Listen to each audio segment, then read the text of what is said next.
gostaria que vocês abrissem a palavra do Senhor em Marcos, capítulo 14. Marcos, capítulo 14, a partir do versículo 32. Amém? A palavra do Senhor diz assim: Então, foram a um lugar chamado Getsêmani.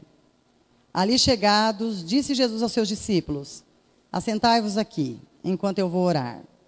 E levando consigo a Pedro, Tiago e João, começou a sentir-se tomado de pavor e de angústia. E lhes disse: A minha alma está profundamente triste até a morte. Ficai aqui e vigiai. E adiantando-se um pouco, prostrou-se em terra e orava, para que, se possível, lhe fosse poupada aquela hora. E dizia: Abba, Pai, tudo te é possível, passa de mim este cálice. Contudo, não seja o que eu quero, e sim o que tu queres. Voltando, achou-os dormindo, e disse a Pedro: Simão, tu dormes? Não pudestes vigiar nem uma hora?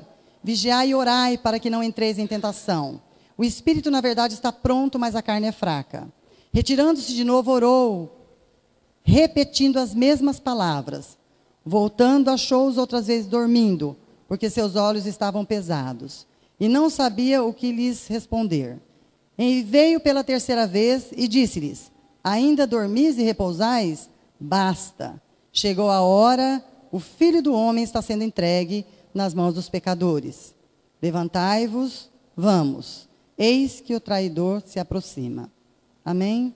Vamos orar? Pai, em nome de Jesus, eu quero declarar que Tu és um Deus de poder. Obrigado pela Tua presença. Obrigada porque o Senhor está aqui.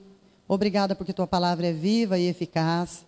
E eu quero que a Tua palavra hoje penetre no fundo do coração dos Teus filhos e que faça morada. E que haja mudança e transformação. Eu quero ver a Tua glória. Eu quero, Senhor amado, que o Senhor manifeste o Teu poder. Eu quero que o Senhor opere de uma forma sobrenatural. Eu quero que o Senhor traga a mente cativa dos Teus filhos, mais uma vez eu te peço. E que eles possam ver a Tua glória nessa noite, nesse lugar. Eu quero que o Senhor fale, que haja mudança, transformação e graça. Que haja alegria e paz. Que haja, Deus, a Tua presença aqui possa fazer toda a diferença nesse lugar. E eu quero te pedir, em nome de Jesus Cristo de Nazaré, fala com cada um na sua necessidade. Fala com cada um no profundo e no oculto. E faz algo tremendo aqui nessa noite. Cura, salva e liberta. O Senhor é um Deus de poder. E eu sei que o Senhor pode realizar essa obra. Em nome de Jesus é que nós oramos. E eu quero ainda te pedir, Senhor, me usa como um vaso nas Tuas mãos. Eu estou aqui. E eu não quero falar de mim mesmo. Mas eu quero que o Teu Espírito Santo fale. Eu quero que o Teu Espírito Santo ministre nessa noite. Eu quero que o Teu Espírito Santo use a minha boca. Mas que as palavras que saírem sejam palavras de vida. Eu quero que o Senhor esteja realmente operando. Eu quero declarar a vitória do Senhor. E eu quero declarar que toda honra, toda glória, todo louvor e toda adoração está aí diante do Teu altar. Porque só o Senhor é digno de receber toda honra, toda glória, todo louvor e toda adoração. Amém. Eu acho interessante essa passagem de Jesus, porque isso aqui nos arremete a algo tremendo. A agonia do Senhor Jesus não começou no momento que muitas pessoas até imaginam, que foi no momento que Ele foi preso, que foi no momento que Ele foi açoitado, todo aquele contexto que nós já conhecemos com respeito a Jesus Cristo de Nazaré. Nós sabemos que a agonia começou nesse momento aqui no Getsêmani. A agonia de Jesus começou exatamente quando Ele chamou os seus discípulos e falou assim: vamos para o Getsêmani. E Ele chama 3 dos seus discípulos e diz assim: vigiai e orai. Ele vai orar porque a hora chegou. Era quinta-feira. Ele sabia exatamente o que ele iria passar na sexta. Ele sabia exatamente até onde ele teria que ir. E é interessante que o sofrimento dele começa. Jesus aqui, nesse momento, nós sabemos que ele estava, quando ele entra no Getsêmani, e ele começa a orar, nós sabemos que ele cai numa depressão profunda. Uma pessoa, quando ela cai numa depressão profunda, é quando ela está numa agonia enorme, é uma agonia muito grande, é uma agonia que não tem explicação. Jesus, ele entrou nessa agonia, nessa depressão profunda, a tal ponto que nós sabemos que ele suou gotas de sangue. Por quê? Porque a agonia foi tão intensa, que os vasinhos que se encontram debaixo da nossa pele se romperam. Tamanho era a agonia dele, misturado com o suor, saiu gotas de sangue. Isso era uma agonia insuportável. O Senhor, naquele momento, ele estava sozinho. Apesar dele ter chamado 3 dos seus, aliás, todos, mas 3 em particular, e ter levado com ele lá para aquela cruz. Lá ele estava sozinho. Era ele e o Pai. E aí nós vemos o quê? Nós vemos um Jesus que pagou um alto preço para que você, nessa noite, você pudesse estar aqui nesse lugar. Um Jesus que ele foi para uma cruz, que era a pior morte naquela época. A pior morte naquela época era a morte de cruz. E ele foi morrer numa cruz. Aquela cruz serviu de um instrumento de morte. E é interessante que o sofrimento dele foi tão grande, que começou no Getsemane e realmente terminou lá na cruz do Calvário.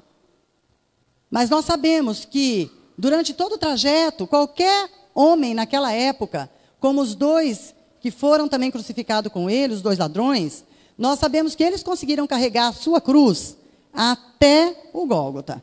Mas Jesus não conseguiu carregar a cruz até o Gólgota. Por que Jesus não conseguiu carregar a cruz até o Gólgota? Porque, na verdade, ele passou pelo que ninguém nessa terra, nem nessa vida, passou.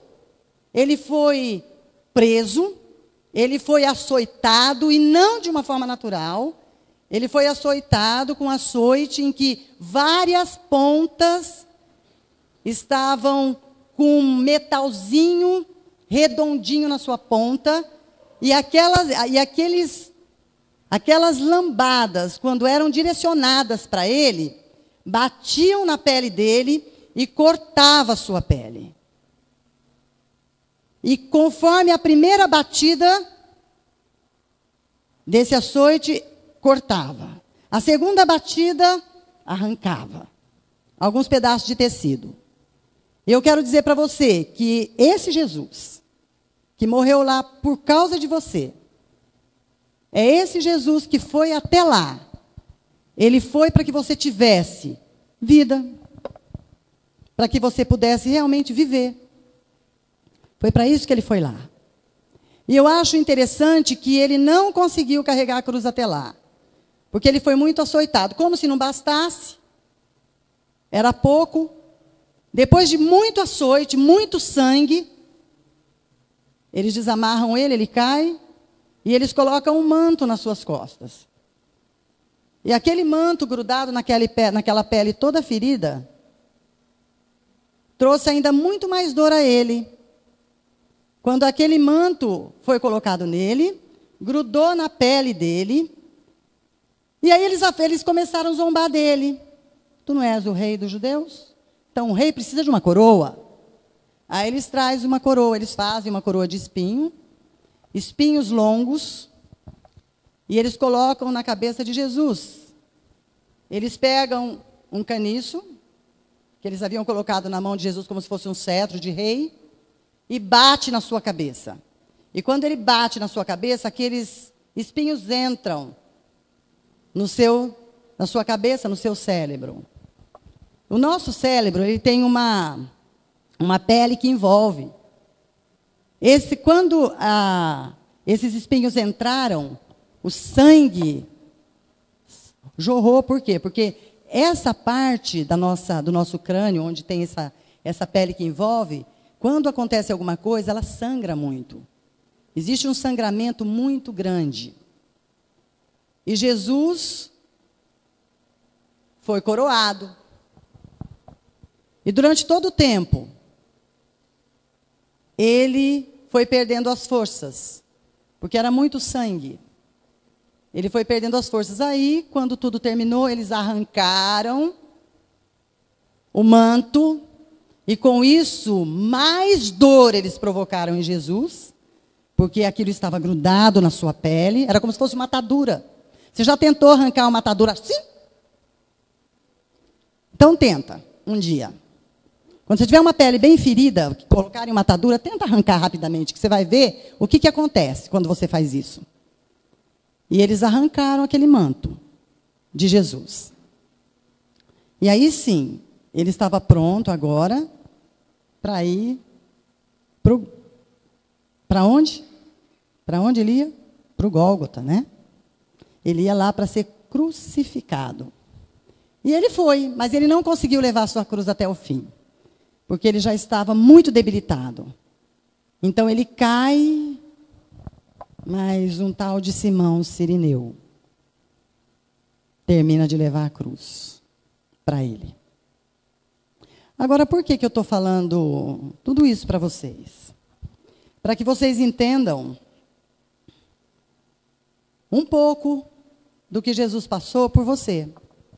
Para que vocês entendam que ele foi até aquela cruz para poder salvar uma humanidade falida, perdida, uma humanidade sem Deus. Ele foi lá para poder fazer com que essa humanidade pudesse mudar a sua ótica e a sua história. Eu acho interessante. Essa parte aqui me deixa um pouco que melancólica, muitas vezes, quando eu leio, porque é muito triste. Quando a gente começa a ler e vê o sofrimento de Jesus Cristo naquela cruz do Calvário. Agora, eu quero dizer que ele foi lá e ele fez o que deveria fazer. Ele foi lá e quando Satanás pensou que ele era vencedor, quando ele imaginou que naquele momento da crucificação, que crucificaram Jesus, que era a pior morte, que até quando foram falar com Pôncio Pilatos, ele falou assim, mas já morreu? Mas já. Geralmente eles demoravam muito para morrer. Quem era crucificado demorava muito para morrer. Demorava às vezes dias. Não morria assim tão rápido como Jesus morreu. Demorava mais tempo para morrer, porque eles eram crucificados, eles iam perdendo todas as forças, o pulmão ia sofrendo muito com isso, e então eles acabavam morrendo. Mas era demorado, era uma morte demorada, sofrida. Era a pior morte, era uma morte que ninguém desejava para si. Ninguém. Mas Jesus assumiu. Jesus assumiu. Resolveu assumir o papel que ele veio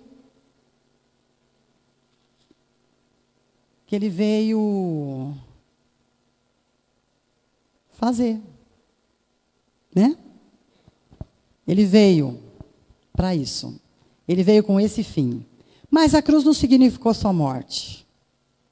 A cruz significou morte por um tempo.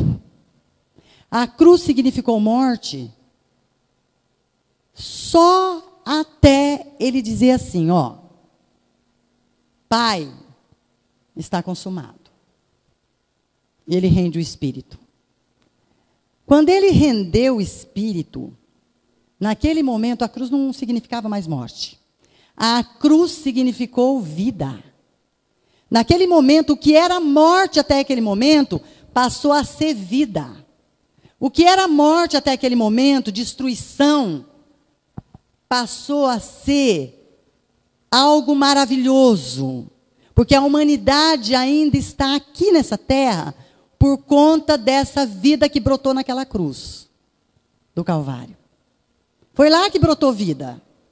Foi na pior morte que surgiu a vida. E Joséfo disse isso com muita ênfase. O historiador Joséfo.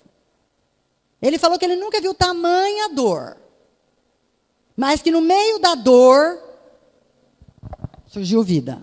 Coisa linda, né? A dor foi intensa, mas a vida veio logo depois. Ele triunfou naquela cruz. Ele que saiu da glória, se tornou homem, morreu numa cruz e passou a ser o detentor da vida e de todas as coisas que há no céu e na terra. E aí, eu quero que você abra agora, lá em Provérbios, capítulo 4.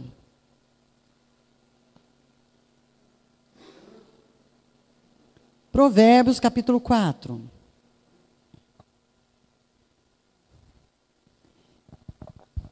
Eu quero dizer para você que esse Deus que morreu por você,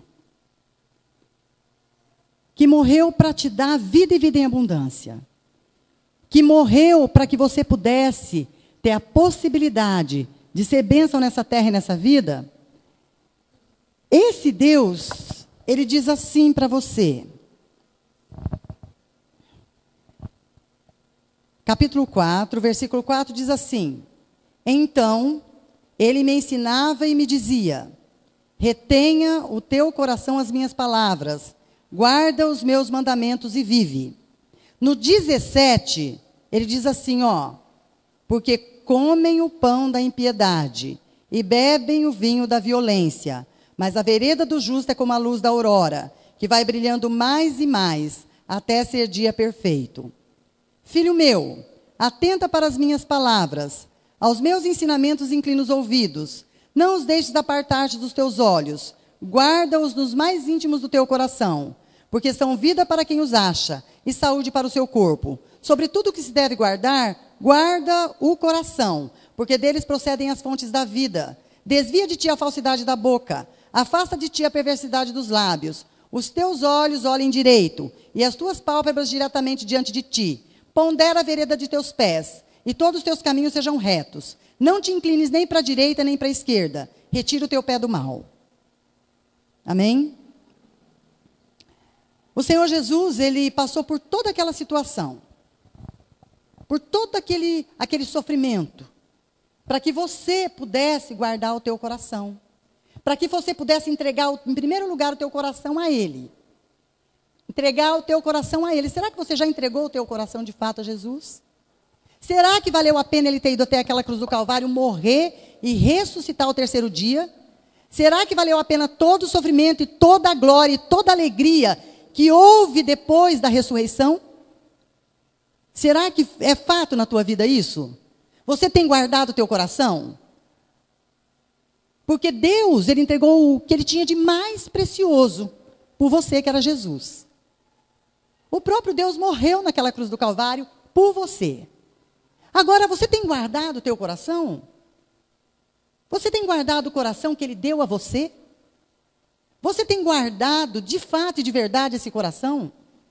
Você tem cuidado desse coração? Porque muitas coisas vêm aqui, no nosso intelecto. E ele se torna sentimento aqui, no nosso coração. O que tem vindo no teu intelecto que tem descido até o teu coração? Você tem guardado o teu coração? Se você fosse fazer uma retrospectiva da tua vida, eu pergunto para você, o que você diria do teu coração? O que você falaria do teu coração? Eu vejo, pessoas terem tantos cuidados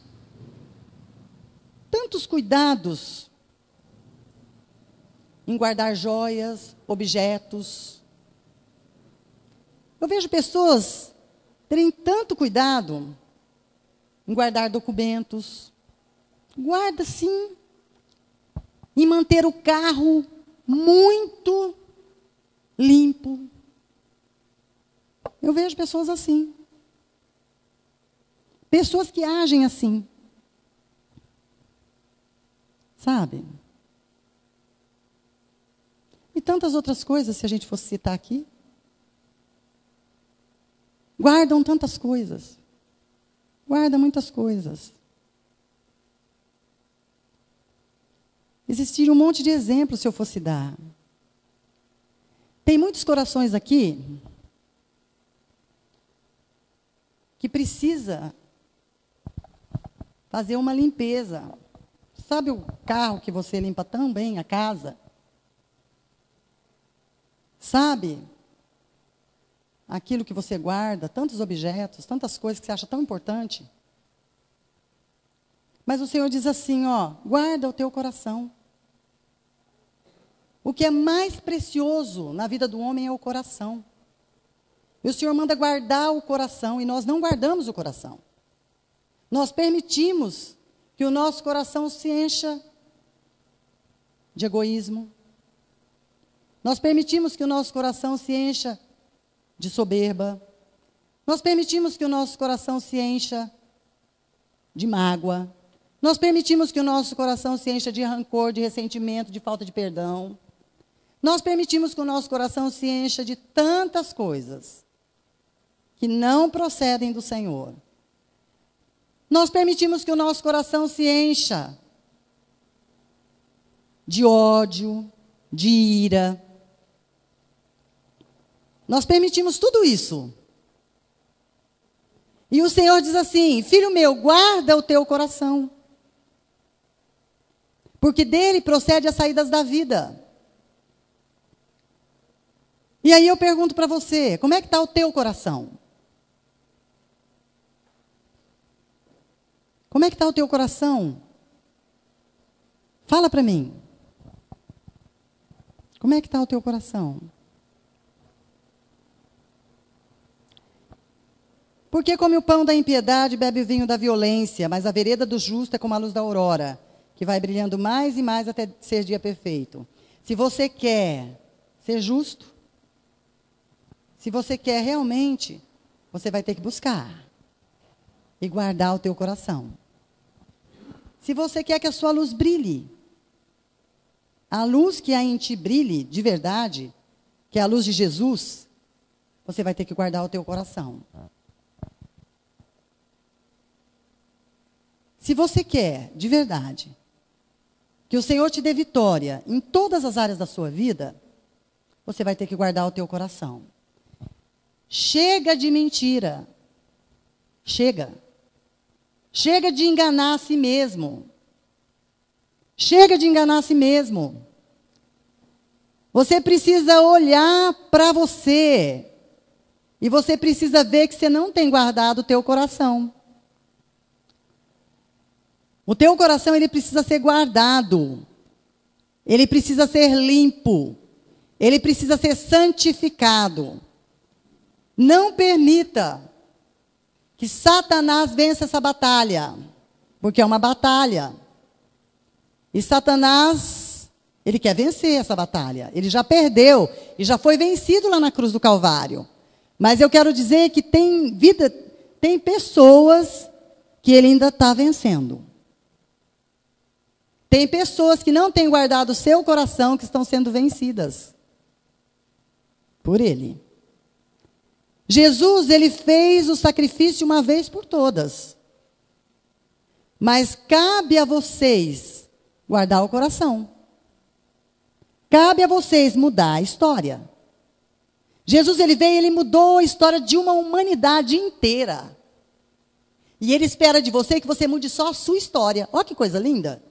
Você já pensou, se Deus falasse assim, não, eu quero mudar a história de todo mundo, e vou mudar através da vida da Márcia. A Márcia vai mudar a história de toda a igreja. Já pensou que coisa? Ia ser difícil, né? Mas Deus, ele é tão maravilhoso, que ele quer que você mude a sua história guardando o teu coração. Deus, ele é um Deus de vitória. Ele não é um Deus de derrota. Deus é um Deus que ele veio com o intuito de perdoar uma humanidade falida. Era falida. A humanidade que Deus veio perdoar era uma humanidade falida, perdida. Que se conclui? Temos nós qualquer vantagem? Não, de forma nenhuma. Pois já temos demonstrado que todos, tanto judeus como gregos, estão debaixo do pecado, como está escrito. Não há um justo nenhum sequer. Não há quem entenda, não há quem busque a Deus, todos se extraviaram, e a uma se fizeram inúteis, não há quem faça o bem, não há nem sequer um. A garganta deles é sepulcro aberto, com a língua urdem enganos, veneno de víbora está nos seus lábios, a boca deles tem cheia de maldição e de amargura, seus pés correm velozes para derramar sangue, nos seus caminhos há destruição e miséria, desconhecem o caminho da paz, não há temor de Deus diante dos seus olhos. Que situação, hein? E é essa situação, é por essa situação que Jesus foi lá, ó. Que passou por toda a agonia no Getsemane. Foi por essa situação que ele veio para mudar essa situação. E ele mudou. Ele mudou. Porque nós temos procurado uma vida de santidade, de santificação. Nós temos procurado encher o nosso coração e guardar o nosso coração do mal. Nós temos procurado entender que sem Jesus não dá. Sem guardar o nosso coração não dá. Sem pedir a proteção de Deus sobre nós não dá. O Senhor, Ele é um Senhor que Ele é dono. Ele é dono da minha vida e da tua. O Senhor, Ele veio para que você mude de vida. Mude os seus conceitos, mude os seus valores. Que você caminhe dentro dos seus padrões. Os padrões do mundo é diferente dos padrões de Deus. Os padrões do mundo não têm nada a ver com os padrões de Deus. E aí eu pergunto para você, você conhece os padrões de Deus? Se eu perguntar se você conhece os padrões do mundo, você conhece. Sabe por quê? Porque se você ligar a televisão, internet, você vai ver os padrões do mundo. E sabe por que você talvez não conheça os padrões de Deus? Porque para você conhecer os padrões de Deus, você vai ter que, comer essa palavra. Você vai ter que amar essa palavra. Você vai ter que fazer com que essa palavra seja parte da tua existência e da tua vida. Você vai ter que fazer essa palavra entrar em você e criar vida. Aí sim, os padrões mundanos não vão entrar na tua vida. Os padrões do mundo não vão atrapalhar você de ser feliz, de se dar bem, de obter vitória. Sabe por quê? Porque quando nós verdadeiramente nós guardamos o nosso coração, porque dele procede as saídas da vida, nós sabemos que Deus, Ele é conosco. Que Deus, Ele nos conduz. Que Deus, Ele nos levanta. Que Deus, Ele nos dá vitória. Que esse Deus manifesta. Manifesta. Manifesta. E Ele quer manifestar em você. Ele criou você. Ele formou você. E Ele resolveu habitar em você. Olha só, que tremendo. Ele resolveu habitar em você. Não bastou só o filho dele vir. O filho dele veio. Cumpriu o que tinha que cumprir. E aí ele disse assim, agora eu vou ter que fazer algo maior. Eu vou colocar o meu espírito dentro do homem. E você tem Deus dentro de você. Olha que coisa linda. Olha que coisa tremenda você ter a convicção plena que Deus está dentro de você. Agora, limpa o teu coração. Para que esse Deus que está dentro de você possa operar de forma eficaz. Limpa o teu coração. Para que esse Deus que está dentro de você possa manifestar a glória dele. E você possa ser bênção na vida de outras pessoas. Para que você possa testemunhar. Para que você possa fazer com que outras pessoas vejam a glória de Deus em você. As pessoas precisam ver, meu irmão, minha irmã. As pessoas precisam ver em você esse Deus.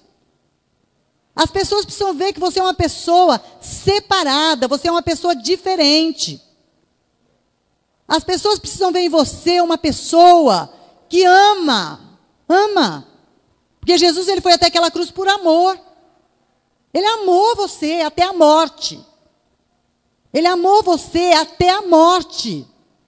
Ele amou você em toda a via dolorosa. Ele amou você em todo o tempo. Se ele não tivesse amado você, ele não teria ido. Ele não teria conseguido ir até aquela cruz do Calvário. Se ele não tivesse amado você de verdade, ele não teria vencido a morte.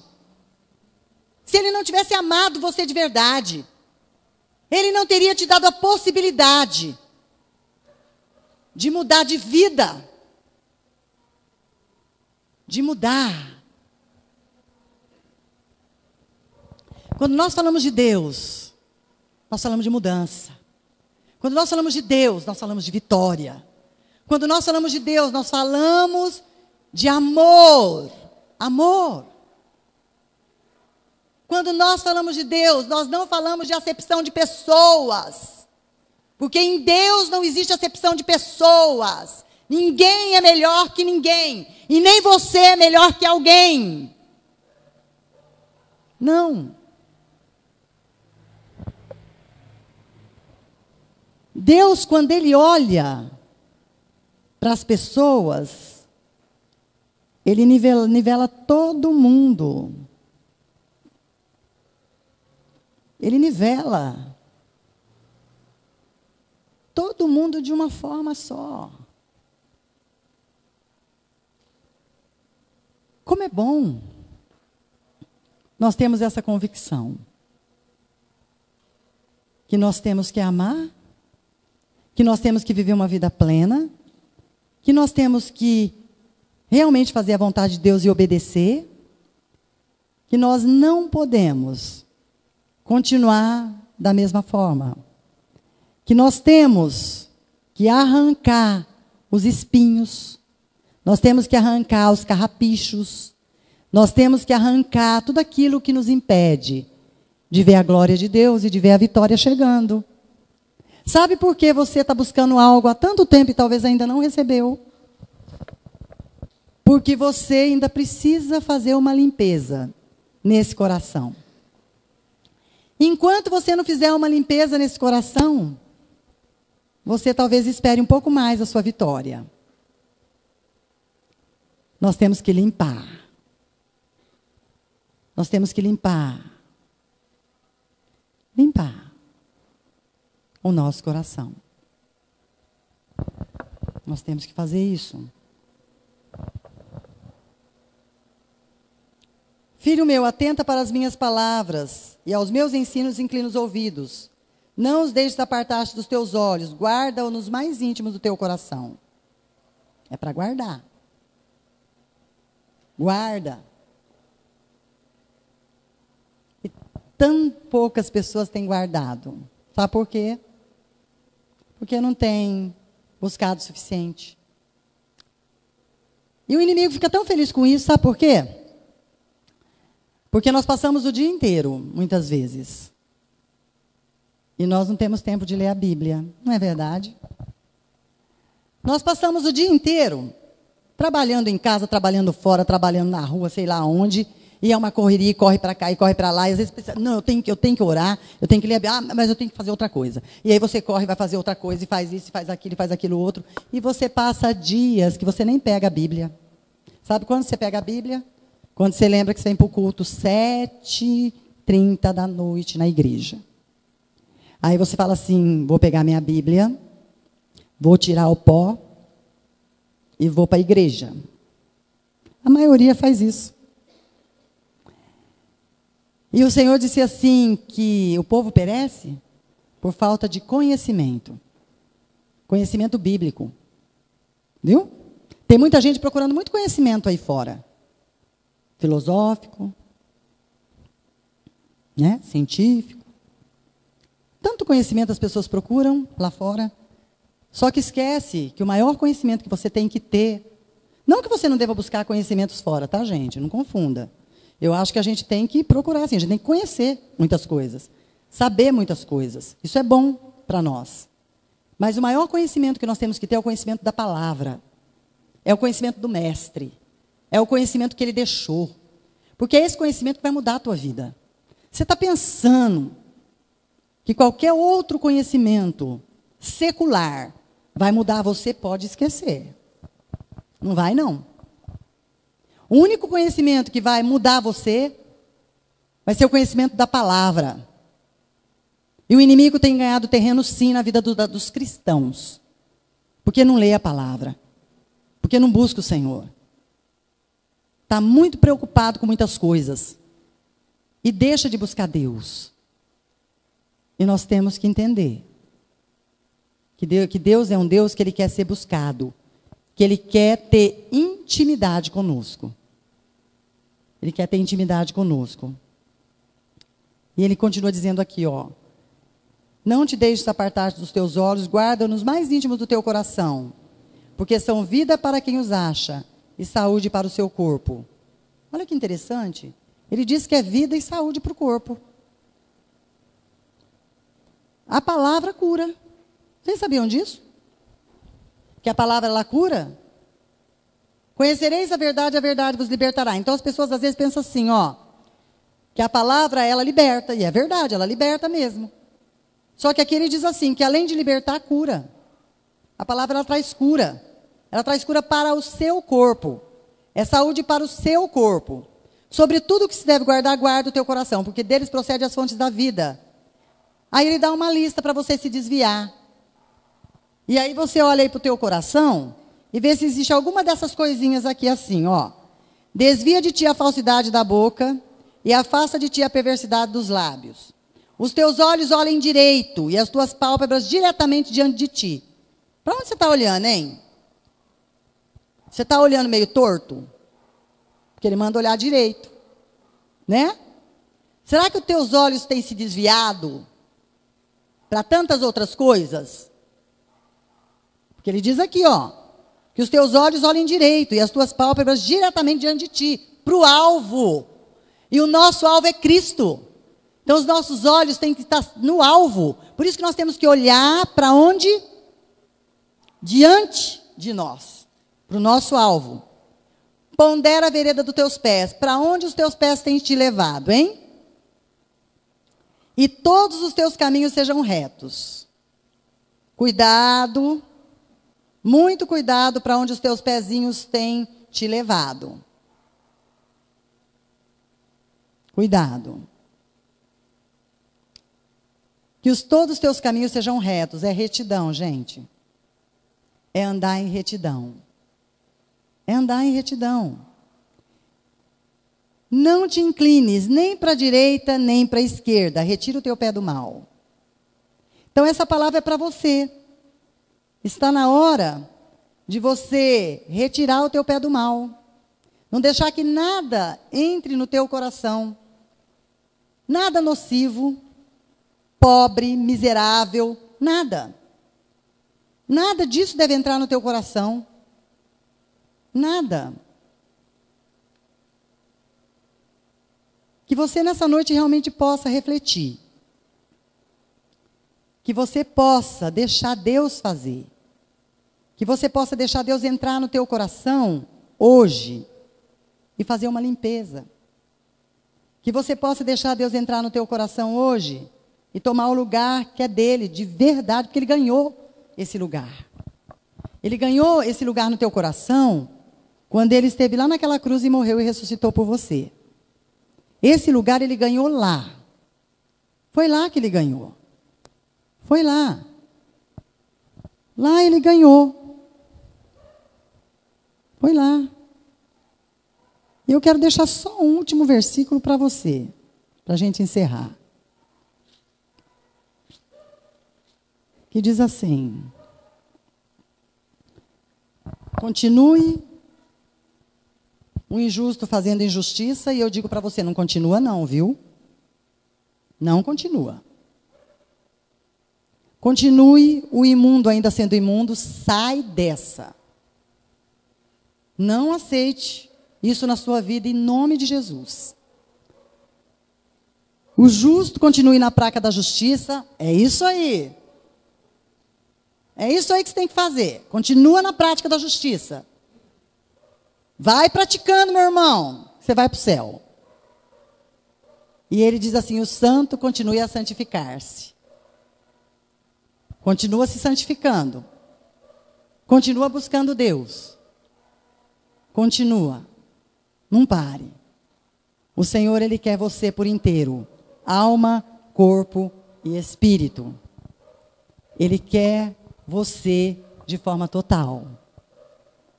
Ele quer o melhor desta terra. E eu quero dizer que o melhor desta terra é você. O melhor desta terra para Ele é você. Salvo, liberto, transformado, limpo, abençoado. O melhor dessa terra é você.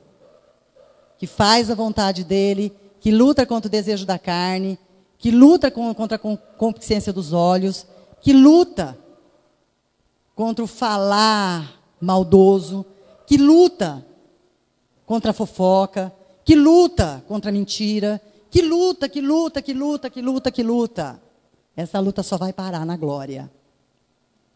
Essa luta minha e sua só vai parar na glória. Essa luta minha e sua só vai parar lá. Mas nós não somos daqueles que retrocedem para a perdição. Somos? Não.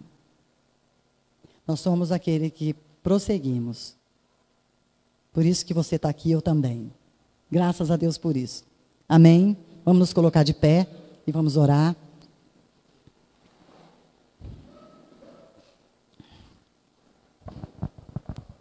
Senhor, eu quero te agradecer, porque o Senhor é um Deus de poder. Eu quero te louvar, Deus, pela tua fidelidade. Como é bom estar na tua presença. Obrigada, porque eu sei, Senhor, que a vitória é nossa. Eu sei, Senhor amado, que o Senhor tem trabalhado no nosso coração. Eu sei, Pai, que o Senhor tem nos despojado. Eu sei, Pai, que o Senhor tem enchido o nosso coração com a tua presença. O Senhor tem colocado desejo no nosso coração de te buscar, de viver o teu evangelho, de ser bênção no teu reino. O Senhor tem nos levantado, Senhor, para levarmos outras pessoas a ter um encontro com o Senhor. E eu quero te agradecer, eu quero te louvar, eu quero te glorificar. Eu quero, Deus, que o Senhor faça uma obra. Eu quero que o Senhor manifeste o teu poder. Eu quero, Pai, que o Senhor opere de uma forma sobrenatural. Pai, eu quero que o Senhor visite o coração do meu irmão e da minha irmã. Pai, eu quero que o Senhor cerque esse coração em nome de Jesus Cristo de Nazaré. Pai, cerca com a tua mão de poder. Guarda o coração do meu irmão e da minha irmã. Pai, em nome de Jesus, brota esse desejo na vida do meu irmão e da minha irmã, de guardar o coração, de proteger esse coração, de proteger, Pai, em nome de Jesus. E tudo aquilo que não procede do Senhor, que está dentro do coração, arranca, Pai, em nome de Jesus Cristo de Nazaré. Tira tudo aquilo que possa atrapalhar a vitória do meu irmão e da minha irmã. Tira tudo aquilo, Pai, que entristece o teu coração. Tira tudo aquilo, Pai, que precisa ser arrancado, precisa ser extirpado, precisa ser transformado. Tira, Deus, em nome de Jesus Cristo de Nazaré. Eu proíbo toda obra do inferno, eu proíbo todo demônio que quer trazer cativo o coração do meu irmão e da minha irmã. Eu não aceito essa obra de Satanás. Pai, eu quero repreender toda ação do inimigo. Pai, eu quero declarar meu irmão liberto. Eu quero declarar meu irmão puro, meu irmão santificado, meu irmão limpo. Eu quero declarar meu irmão feliz, abençoado.